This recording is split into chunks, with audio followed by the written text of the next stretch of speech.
It is Thursday, and that means we are back in nutrition educator Lynn Matava's kitchen. Lynn has a new healthy dish for you to try called Broccoli Rabe. This recipe is perfect for someone in need of a great side dish or a healthy snack for the family. Today I'm going to share with you one of my family's favorite vegetables, if not our favorite vegetable, and it's something called broccoli rabe.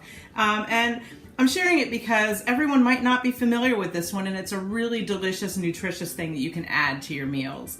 So broccoli rabe, also known as Chinese broccoli, is it's in the cruciferous vegetable family. That means it's related to things like turnips and cabbages and Brussels sprouts. It's actually closer to turnips than it is broccoli. And it's got leaves and buds and stems, and all of it is edible.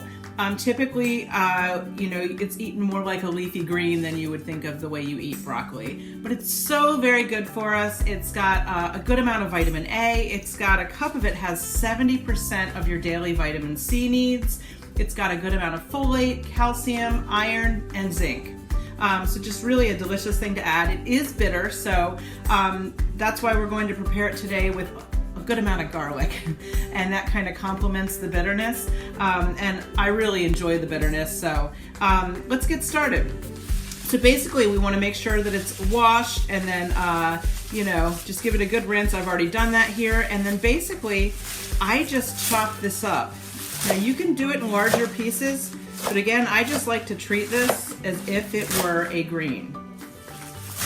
You may have also seen in the store something called broccolini. That is different. Broccolini is sweeter, and it has a lot less greens attached. Now, I do not use all of these really big pieces of stalk. They're just a little bit more bitter and crunchy, and again, I want to eat this more like a green. But if there's some pieces in there, I don't get rid of them. I just pull out the larger pieces from the bottom.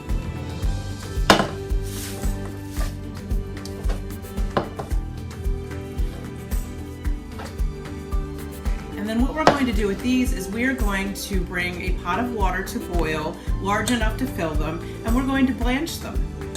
So when we blanch them, we put them into the boiling water or simmering water, and they're in there for about 2.5 minutes, and then we pull them out.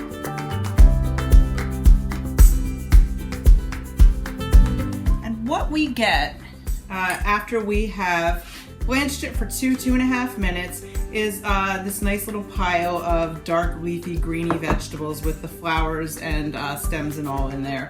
And again, I said this is it's on the bitter side.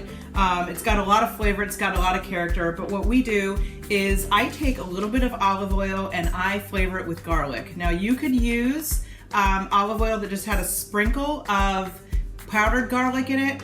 I kind of cheat instead of warming this over the stove because garlic tends to burn really easily. I throw a little bit of fresh garlic and olive oil, and I stick it in the microwave for 30 seconds. And that's what we have here is this really highly flavored oil. And I'm just going to drizzle a little of it over the top. Not too much. You can do a sprinkle of salt if you'd like, just a little. And then we like to finish ours off with a little bit of Parmesan cheese. And that's all there is to it. We have a delicious and nutritious side to add to our meal. This is also really good tossed with pasta. You can throw it into some pasta with like some sausage or turkey sausage, and you'll have a really, really delicious take on a different kind of pasta dish. So I hope you go find this and try it. And if you do, let us know how you did.